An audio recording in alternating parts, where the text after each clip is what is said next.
이슈 칼럼 이어가도록 하겠습니다. SPM 김형진 대표 화상 연결돼 있습니다. 만나보도록 하죠. 대표 안녕하십니까? 네, 안녕하십니까? 미국 쪽도 하루 어제 잠깐 장 후반에 차익 실현이 나오긴 했는데 우리 시장 대비해서는 훨씬 더 역시나 좋다라고 차별화된 느낌이 나옵니다. 아무래도 FRB 쪽에서의 호재가 계속해서 시장을 끌어올리고 있는 것 같은데 어때요? 이벤트들도 지금 있는 것 같은데 시장 점검 한번 해주시면 좋을 것 같은데요. 네, 맞습니다. 미국 쪽이 또 이번에도 낙폭이 좀 컸었다가 빠르게 회복을 하고 있습니다. 놀라울 정도다 이렇게 봐야 될 것 같습니다. 경제 지표는 안 좋은데 안 좋기 때문에 FRB의 기조 변화가 이어진다. 이런 식으로 해석이 되고 있는 상황이죠. 제조업 지표에 이어서 지난주에 나타났었던 고용 지표 역시 둔화가 되니까 금리 인하에 대한 확률은 계속 급등을 하고 있는 모습이죠. 오늘은 그 표는 안 보겠습니다. 워낙에 급등을 한 상태고 해서 예전하고 그렇게 크게 변화됐다 이렇게 볼 필요가 없기 때문에 그 상황이 그대로 지속이 되고 있다 이렇게 보시면 될 것 같습니다. 펀더멘탈 논리를 놓고 봤을 때는 향후에는 이 안 좋은 경제 지표가 우려감이 동반될 수도 있다. 그러니까 지금 흐름이 안 좋으면 시장에는 긍정적으로 반영이 된다 이렇게 해석이 되고 있지만 그것이 반전될 가능성도 이제 좀 감안해야 될 때가 된 것이 아닌가. 단기 상승폭이 어느 정도 되기 때문에 그런 말씀을 드린다 이렇게 말씀을 드리겠고 호재가 선반영되고 있다는 점도 한번 생각해 볼 필요가 있어 보입니다. 이미 시장의 금리 인하 얘기는 이제 알만한 사람들은 다 알 정도가 되었고 또 다음 주 FOMC 회의 전에 딱 일주일 남았습니다. 그렇다라고 본다면 시장의 긍정적인 영향이 선반영되고 있는가 그렇게 될 확률도 있지 않은가라는 생각을 해볼 필요가 있어 보이고 이번 이벤트 효과로 인해서 많이 반영이 됐기 때문에 정작 이벤트 때 추가 상승 모멘텀의 동력이 지속이 될 수 있을까? 이 점도 걱정이 된다. 이 말씀을 드리는 것이죠. 코스피 같은 경우는 사실 많이 오른 게 없으니까 4월 이후에 6월까지 조정을 보인 기간 동안 이 낙폭의 30% 정도 회복을 한 상태인데 미국은 안 그렇습니다. 나스닥 지수 기준으로 놓고 보면 4월 말에 여긴 사상 최고치를 기록을 했지 않습니까? 근데 그 이후에 6월 초까지 내린 폭에 또 한 60% 넘게 회복을 한 상황이고 S&P 지수 같은 경우는 내린 폭이 약간 적었지만 회복도 빨라서 이전 고점하고 놓고 봤을 때 3% 차이밖에 안 납니다. 그러니까 3% 올라버리면 여기는 조정을 보인 게 없는 그런 상황이 되는 것이죠. 그 정도로 상당히 빠른 회복이 나타나고 있다는 점은 우리가 생각해 볼 필요가 있다라는 것입니다.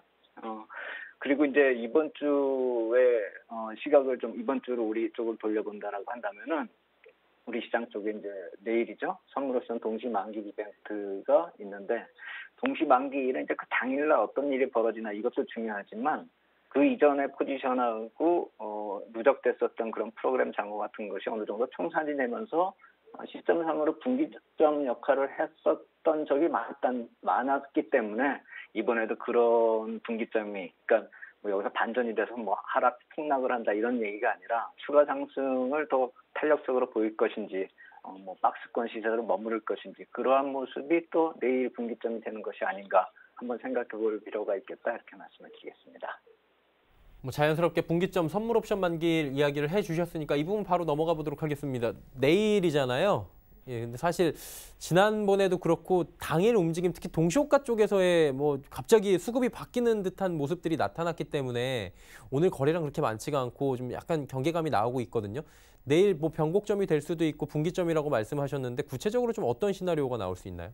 그렇죠. 내일에 이제 동시호가 때 이제 나타날 수 있는 그런 변화 움직임도 우리가 한번 체크를 해볼 필요가 있다라고 생각이 되는데 우리가 그래서 제가 이 프로그램 전체 잔고를 이렇게 보면은 이렇게 좀 헷갈릴 수가 있기 때문에 차익 거래하고 비차익 거래를 좀 나눠봤습니다. 그래서 어제까지의 수치로 업데이트를 해가지고 보니까 차익 거래 매도 잔고가 지난 동시 만기 이후에 7,448억이 쌓였습니다. 그러니까 지금 보시는 그림에 이 파란색 선이 매일매일 매도 차익 거래가 나온 것이고 붉은색 선이 매수 차익 거래가 나온 겁니다. 우리가 횟수를 보나 이 막대기 길이를 보나 파란색 선이 많죠. 그러니까 매도 잔고가 많이 쌓여 있는 것이고 만약에 내일 화상상품 만기일에서 청산이 들어온다라고 한다면은 매도 잔고가 있기 때문에 이게 매수로 들어올 수 있다. 그러니까 긍정적인 효과가 나타날 수 있겠다. 이렇게 볼 수가 있는 것이죠.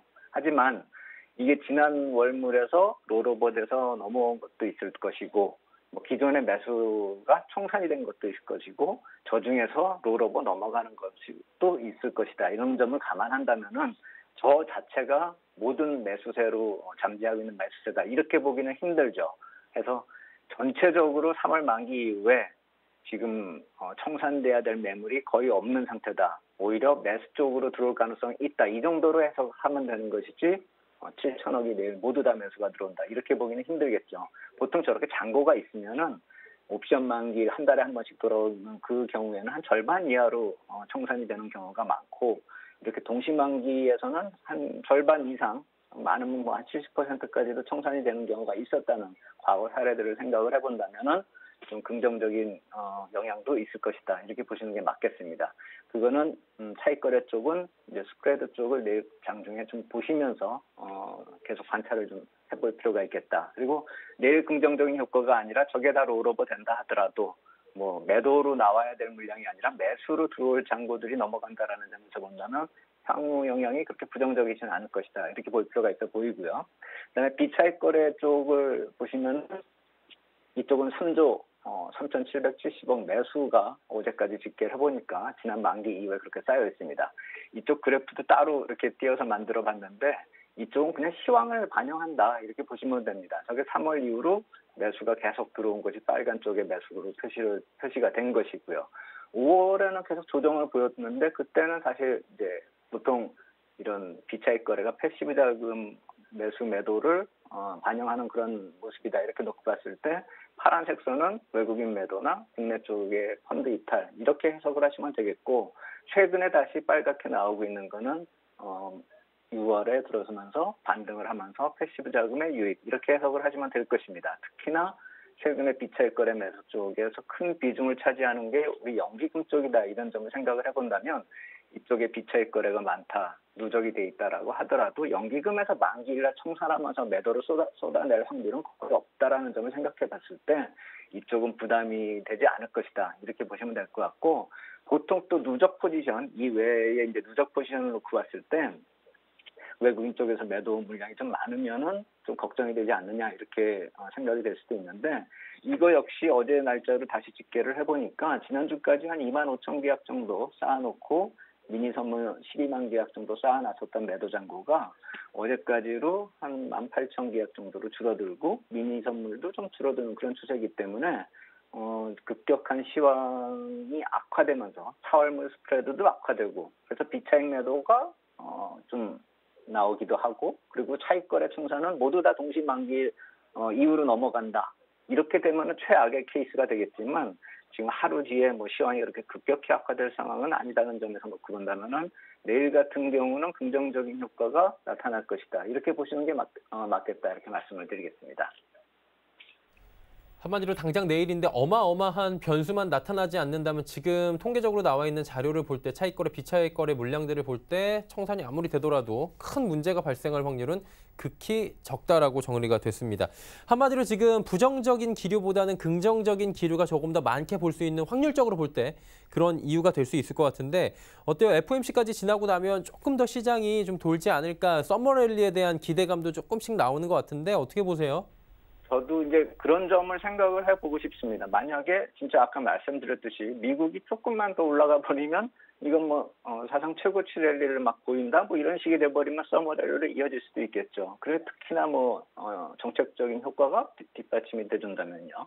그런데 한 가지 아까 초반에 말씀을 드렸듯이 지금 펀더멘탈의 악화 이쪽은 계속 숙제로 남아 있을 것이라는 점도 우리가 좀 놓치면 안 된다라는 것이죠. 해서 뭐 중장기적으로 우리가 긍정적으로 보는 시각은 하반기 쪽에 좀 더 이어질 수가 있겠죠. 금리 정책을 놓고 보더라도요. 하지만 단기적으로 우리가 호재가 선반영되고 있고 펀더멘탈은 악화되고 있다는 점을 놓고 봤을 때 약간의 리스크 관리도 필요하지 않을까라는 생각이 든다라는 점을 그 이유를 지금 말씀을 드리려고 하는 것이고 펀더멘탈의 악화 논리는 OECD 경기 선행지수로 보면은 우리나라나 중국이나 미국뿐만이 아니라 전체적인 흐름을 파악할 수 있다는 점에서 제가 몇 번을 말씀을 드렸는데 어제 오후에 공개된 자료를 표로 한번 만들어 봤습니다. 그래서 OECD 평균치하고요. 중국하고 한국하고 미국의 경기 흐름, 경기 선행지수가 어떻게 흘러가고 있는지를 제가 그래프로 그려보니까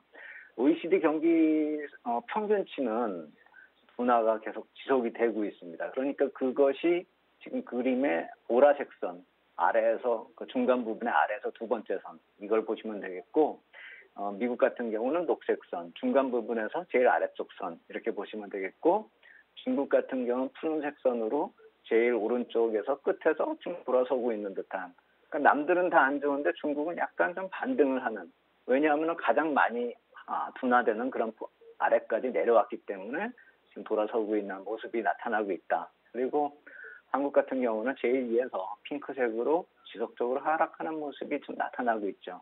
이게 2월인가 3월인가 그때 뭐 반전이 됐다 해가지고 막 좋아했었는데 그 수치가 조정이 되면서 하락으로 조정이 됐고 이번에 4월 이 지금 보고 계신 표가 어제 공개가 됐지만 4월 기준의 자료다 이렇게 놓고 봤을 때 4월까지도 계속 경기 축구면이 지속이 되고 있다 이렇게 볼 수가 있는 것이죠. 그래서 우리가 보통 생각했었던 1분기 후반이나 2분기 초의 경기 반전 이걸 기대해 왔었는데 이제 그게 지금 6월까지 4월 기준으로까지도 저런 모습이라고 한다면 최소한 5월까지는 돌아서기가 힘들 것이죠. 그렇다라고 본다면은 경기 반전은 3분기 이후로 넘어가는 상황이다 이렇게 보셔야겠죠. 그래서 주가가 경기가 저렇게 계속 안 좋은 상황에서 과연 돌아설 수 있을까? 특히나 코스피 같은 경우는 저 경기하고 더불어서 기업 실적도 마찬가지로 둔화가 되고 있다라는 점.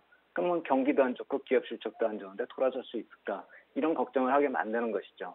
2분기 지금 기업 실적 자체가 집계가 되고 있죠. 지금 6월 말이니까요. 6월 중순이니까요. 그래서 2분기 집계는 거의 다 지금 주가에 반영이 되고 있다라는 점을 놓고 보면은 펀더멘털 악화가 계속 지속이 되고 있고 턴어라운드 기대감, 그러니까 기업이익의 턴어라운드 기대감도 감소가 되고 있는 것이죠.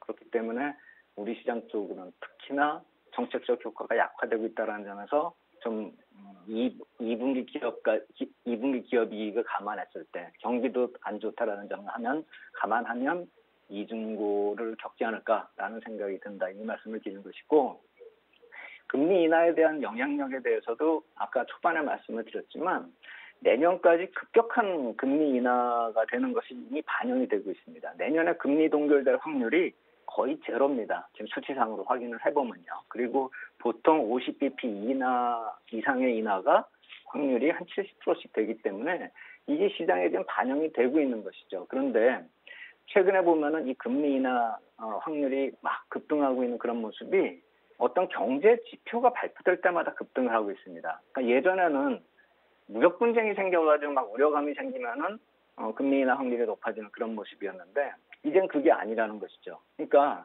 무역 분쟁 악영향에 대해서 선제 대응을 하는 그런 기대감이 아니라 경기 악화가 그대로 반영이 되고 있다라고 한다면 그렇고 지금부터 내년까지 급격하게 금리 인하가 그래서 나타나게 된다라고 한다면은 시장에 주는 시그널은 금리 인하 시작하는 시점이 매도 시그널로 작용될 수도 있다라는 점. 그리고 지금 1년 정도의 텀으로 금리 인하가 극대화되고 있다라는 그런 표를 놓고 봤을 때는 1년 안팎 보통 조정 사이클이 나타났었다는 점. 이 점도 한번 생각할 필요가 있다는 것이죠. 그렇다면은 지난해 말에 나타났었던 하락 조정이 지금 조정 사이클의 마무리다 우리가 인식을 하고 지금 서머레를 얘기를 할 수가 있죠. 근데 만약 그게 조정 사이클의 마무리가 아니었다. 최소한 박스권에서 다시 조정으로 들어갈 수 있다라는 점만 생각하더라도 서머랠리 가능성에 대해서는 반반이다 이렇게 놓고 봐야 되겠죠. 특히나 무역 협상이 제대로 풀릴까 이 점을 놓고 본다면은 안 풀리면 뭐 악재 계속 지속이 되겠지만 풀려도 경기를 바로 돌려 세울 수 있을까 이 점에 대해서는 의문점이라는 것이죠. 미국의 바닥 확인은 빨라질 수 있어도 중국 중심의 이머징 마켓이 과연 직접적으로 수혜가 될까 이건 의문이라는 것이죠. 그래서 좋아도 이머징 마켓 시장이 그다지 좋지 않을 것이다. 그러니까 차별하고 단기적으로 효과가 마무리될 가능성이 크다라는 점을 감안한다고 본다면은 의외로 무역 분쟁까지 해결이 되더라도 단기에 마무리되고 이머징 마켓 쪽보다는 미국 쪽이 오히려 수혜를 입는 그런 현상이 나타날 수 있다는 점도 우리가 좀 시장을 대응에 감안을 해야 되겠고 그렇다라고 본다면은 금주하고 만약에 다음 주까지 뭐 강세가 이어진다라고 했을 때 이런 강세에 편승하는 전략도 맞기는 맞겠지만 리스크 관리 쪽도 한번 우리가 이제 병행해서 신경을 써야 될 시점이 다가오고 있는 것이 아닌가. 강세가 지속이 된다면 2100포인트 위에서는 그런 전략도 한번 생각해 볼 필요가 있다 이렇게 생각이 됩니다. 일단은 뭐 미국 쪽이랑 역시나 차별화된 움직임이 나타날 확률이 있고 바닥 다지는 것들도 시차를 둘 수가 있다라는 부분에 대해서 다시 한번 강조를 해주셨고요. 이주열 하는 총재가 지금 아무래도 금리 인하 가능성을 오늘 처음으로 피력을 했는데 그 부분이 우리 시장에는 오히려 부담으로 작용을 할 수 있는 그런 부분이 될 것 같은데 그러다 보니 지금 개별 종목 장세로 계속 펼쳐지고 있어요. 이 시장은 어떻게 저희가 또 봐야 되는지 마지막으로 들어볼까요?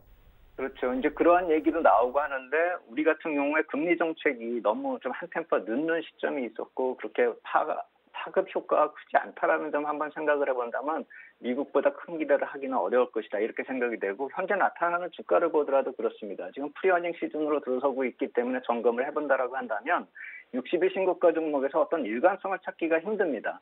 오늘 같은 경우도 건설이나 음식료 업종에서 그리고 또 몇몇 개별 기업에 의해서 60일 신고가가 나타나고는 있는데 그 시장을 주도할 만한 그런 주도 업종이나 어떤 종목이 나타나고 있지 않다라는 점을 생각해 본다면 2분기 어닝 시즌 큰 기대하기 힘들다는 것이죠. 더군다나 어닝 시즌 지금 접근하면서 실적에 따라서 보통 종목별 급등량이 나타날 것인데 신고가 종목은 별로 없고 추세가 이탈되는 종목들, 급락하는 종목들이 종종 나타난다는 점, 그 점을 생각해 본다면은 중순 이후에, 그러니까 이번 달 중순 이후에 주가가 좀 추세적으로 악화되는 경우는 실적이 안 좋고 그것이 좀 더 이어질 수 있다는 점을 감안해서 실적에 대한 그 점검 그리고 리스크 관리, 종목별 리스크 관리가 필요할 것이다. 이 말씀 드리겠습니다. 네, 지금 현 시점에서 지금 관리 요령까지 함께 전략들까지 들어봤습니다. 오늘 말씀은 여기까지 듣도록 하겠습니다. 고맙습니다. 네, 감사합니다. 네.